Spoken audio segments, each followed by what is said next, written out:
berada di lokasi Taman Segitiga Emas, Kecamatan Kota Kaya. Listrik ini roboh, ditabrak dari belakang mundur kendaraan dump truk angkutan tanah yang parkir di lokasi Taman Segitiga Emas. Meskipun ada larangan, ada rambu yang dipasang oleh Dinas Perhubungan Kabupaten Ogan Komering Ilir, namun tidak digubris.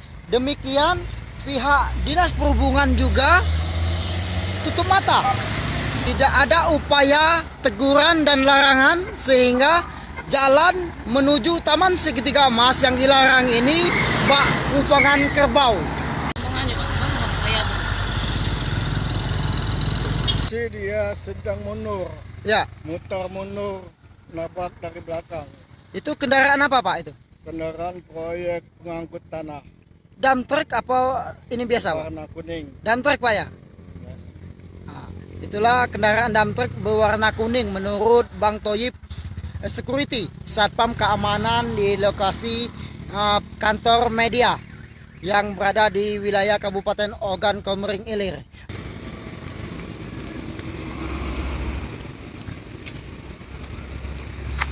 Nanti aku wawancara Mas ya.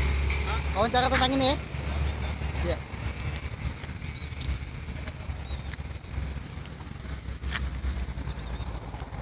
Pasca ditabraknya tiang listrik oleh kendaraan dump truck yang lalu meninggalkan lokasi. Kronologinya kami dapat berita dari Pak Jo ini tadi kan bahwasanya mobil kan ya. Ya betul. Tapi masalah mobil anunya kita tidak tahu anunya karena sudah posisi macam ini. Untuk tindakan dari kita PLN bahwasanya ini langsung kita perbaiki.